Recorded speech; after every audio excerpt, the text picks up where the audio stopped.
Hello everyone. This is part 3 of module 5 data communication. In module 5 we are discussing mainly the synchronization aspects and error control aspects of the data link layer. So in synchronization, we already seen the synchronization problem and two basic methodology for handling the synchronization issue. The first one is asynchronous transmission. So that is what we are discussing in part 2. So in asynchronous transmission, as you already seen, the total information we will be dividing into different characters, and for each character we will add a specific synchronization bits, that is start bit and stop bit, and sometimes there will be parity bit also.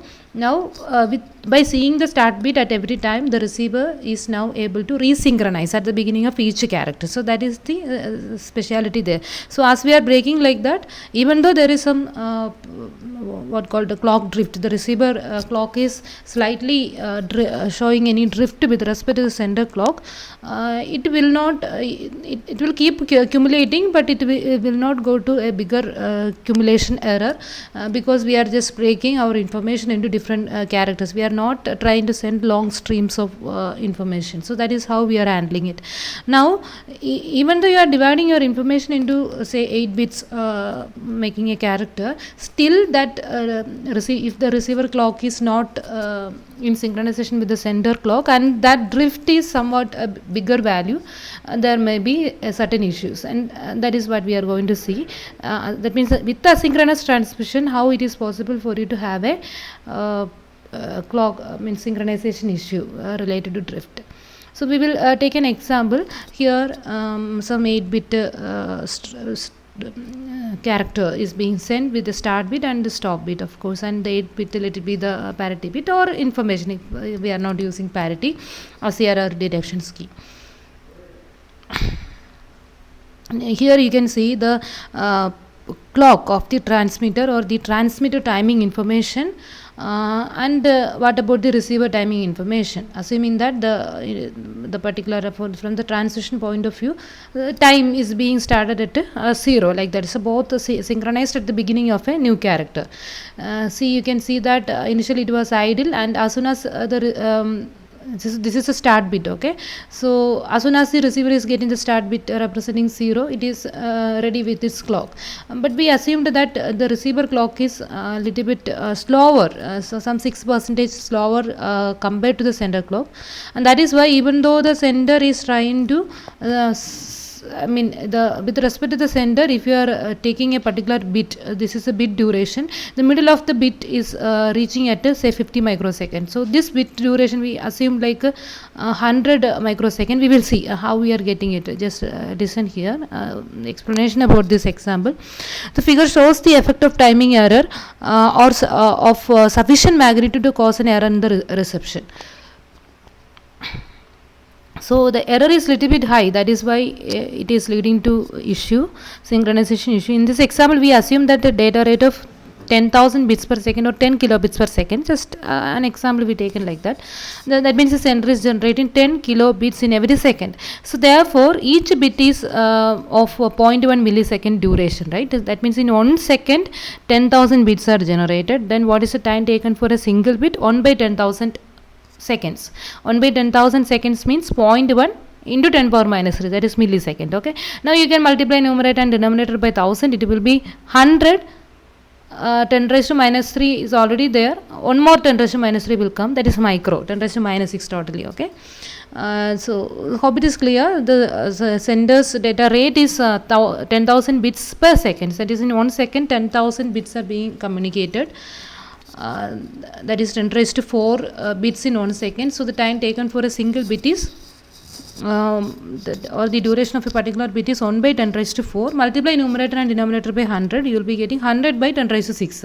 So that 10 raised to 1 by 10 raised to 6 becomes 10 raised to minus 6. So 100 into 10 raised to minus 6 seconds, that is 100 microsecond. Okay, so that is the duration of a particular bit. So here you can see that this bit 1, start bit, whatever it is, the width of this particular bit, the time taken to send this particular bit is 100 microsecond, and stop bit is normally sometimes 1.5 or 2 times than the normal bit duration. That is a different thing. So but what is happening for the normal bit? Okay, the duration of the bit is 100 microsecond of time. Now assume that the receiver is fast by the time is showing smaller value means it is able to access the bit little bit earlier. So the receiver clock is actually faster by 6%. But in part 1 we discussed a synchronization problem in a general way where we assumed that this some 1% or something, I'm not remembering, some very small drift value compared to this. But here it is not 1% or 0.1%, it is 6%. So that is a considerable big value. So because of this it is going to have a problem even though you are dividing your information into 8 bits. So that is what they are trying to explain. So the receiver clock is 6% faster than the sender clock. So from the sender point of view, if this is a bit, it is 1 bit duration is 100 microsecond. Okay, 100 microsecond is the unit taken. So 0 to 100 microsecond for the first bit, 0 to 100 to 200 microsecond, it will interpret the second bit. 200 to 300, it is for the third bit. Okay, first bit I assumed like a start bit. Okay, otherwise from here you can count. Now from the sender point of view, the middle of the bit duration is at 50 microseconds. So at 50 microsecond the receiver is supposed to sample the signal and decode it back to the binary information at 50 microsecond. Now what is happening is compared to the sender's clock, transmitter's clock, receiver clock is 6% faster. So what is the time for a particular bit is 100 microsecond. What is 6% of 100 microsecond? 100 into 100 into 6 by 100, 6 microsecond. Okay, so 6% faster means 6 microsecond early the receiver is able to get the information. So from the sender's point of view, when the sender is reaching 100 microsecond, the receiver will be reaching the same state of information at 94th microsecond. Okay, hope it is clear. 94, because it is 6% faster, that is 6 microsecond leading is our receiver clock. So whenever the sender is reaching 100 microsecond, the same information the receiver will be capturing at 94th microsecond. Now whenever the sender is reaching 50th microsecond, the receiver will be reaching minus 3. For 100 it is minus 6, for 50 it is minus 3, half of that. So at the 47th microsecond of time, from the receiver point of view, it reaches the middle of the bit duration, but actually the middle of the actual bit duration from the sender point of view will be reaching at 50th microsecond only. Okay, so anyway the receiver start reading at 47th microsecond because it is faster by 6%. Okay, similarly now what will happen here, from the sender point of view, the receiver is supposed to read the first bit of the actual information at 150th microsecond, but from this 47 it will be active after 94th microsecond. So 47 plus 94, it is 141.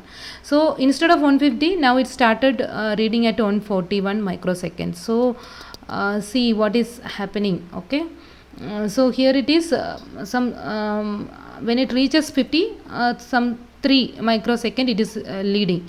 Now it is leading by 9 microsecond. Okay, so the for 100 jump we have, so for 100 we are getting 9 microsecond, 6 microsecond leading, and already our clock is leading by 3 microseconds. So totally now our clock is leading by 9 microseconds. So actually this middle of the bit duration is reaching at 150 microsecond from the sender point of view. The receiver is also reading at 150 microsecond. Then both sender and receiver are in synchronization with each other.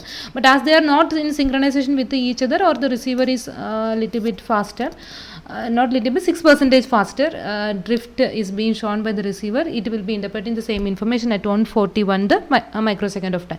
Similarly this 250, this will be 141 plus 94, that is 235. So instead of 250, it start interpreting the information at 235. Still now there is no issue because this particular bit duration is actually from 200 to 300. So any value 200 to 300, the receiver will interpret the information correctly.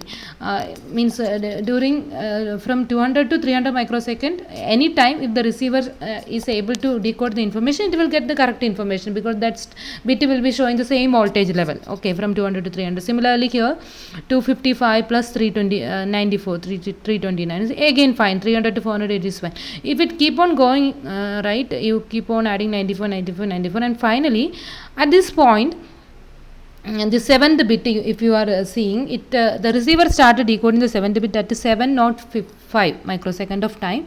So again it is fine because 700 to 800 the receiver is able to decode the information correctly. So still no issue. But when you are adding 705 with 94, you will get 799 see now it is not in means actually from the sender point of view it is 8th bit, but the receiver will be reading the 7th bit again, thinking that it is the 8th bit. Okay, so the same bit is being read by the receiver two times. It may be 0 or 1, whatever it is, that will be read again and again, and it will definitely missing the 8th bit. So one issue here is definitely error in the information. Suppose this is binary 1, this is binary 0. From the sender point of view, the 7th bit is 1 and 8th bit is 0.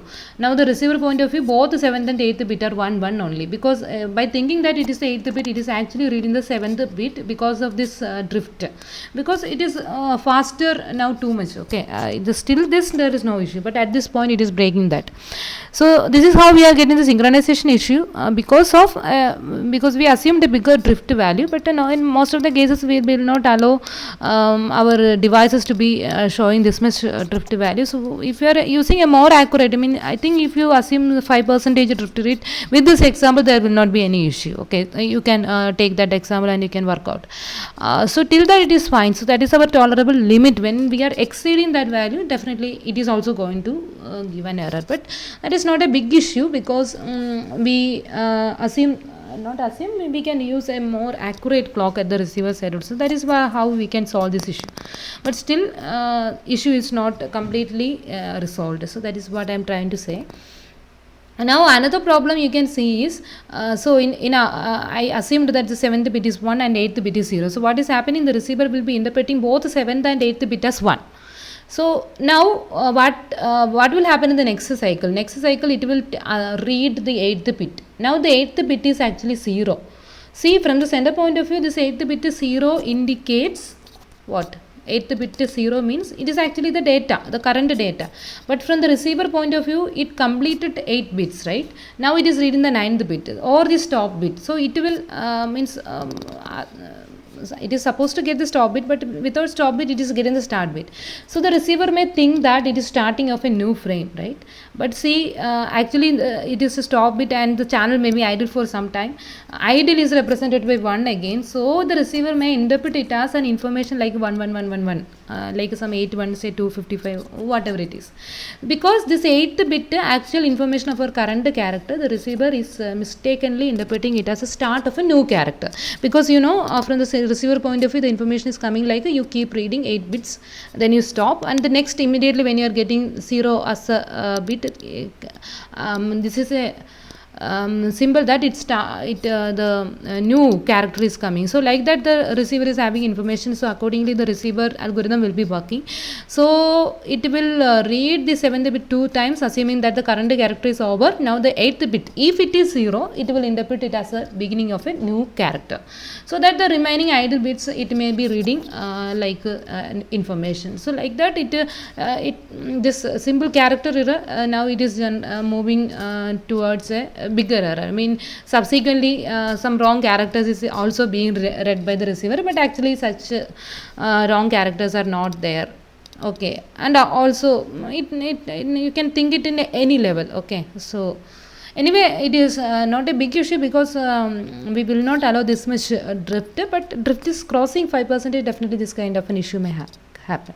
So let me continue. So there's a receiver samples the incoming character at every 94th microsecond, so based on the transmitter's clock. Okay, so as it is faster by 6%. So when it comes to 50, and that half of that is 47. As you can see, the last sample is erroneous. Okay, so if things are ending at that point, then it is fine, but it will lead to some other error called framing error. So that is what I told. The receiver may misunderstand the last bit as the start of a new character, and it will keep reading some idle information or beginning of some other next character the sender is being tried to send as as valid data, and accordingly it will be getting some other garbage kind of information. That is in general called framing error. So an error such as what we described actually result in 2 errors actually. The first one is what straightly we understood, that is the last sampled bit is incorrectly received, so that character itself is read in an erroneous way.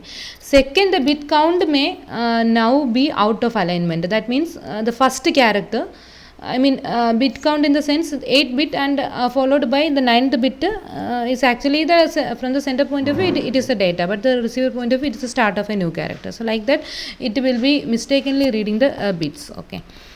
So if same example, if the bit 7 is a 1 and 8th bit is 0, the 8th bit will be mistaken for a new start bit. So this condition is termed as framing error, as the character plus start bit and stop bit are sometimes together referred to as frame. A frame as a whole is getting corrupted, and the subsequent frames also. Okay, in that way they are calling it as a framing error. So frame in the sense the 8-bit character which you are trying to communicate along with the start and stop bit together we call as a frame. Okay.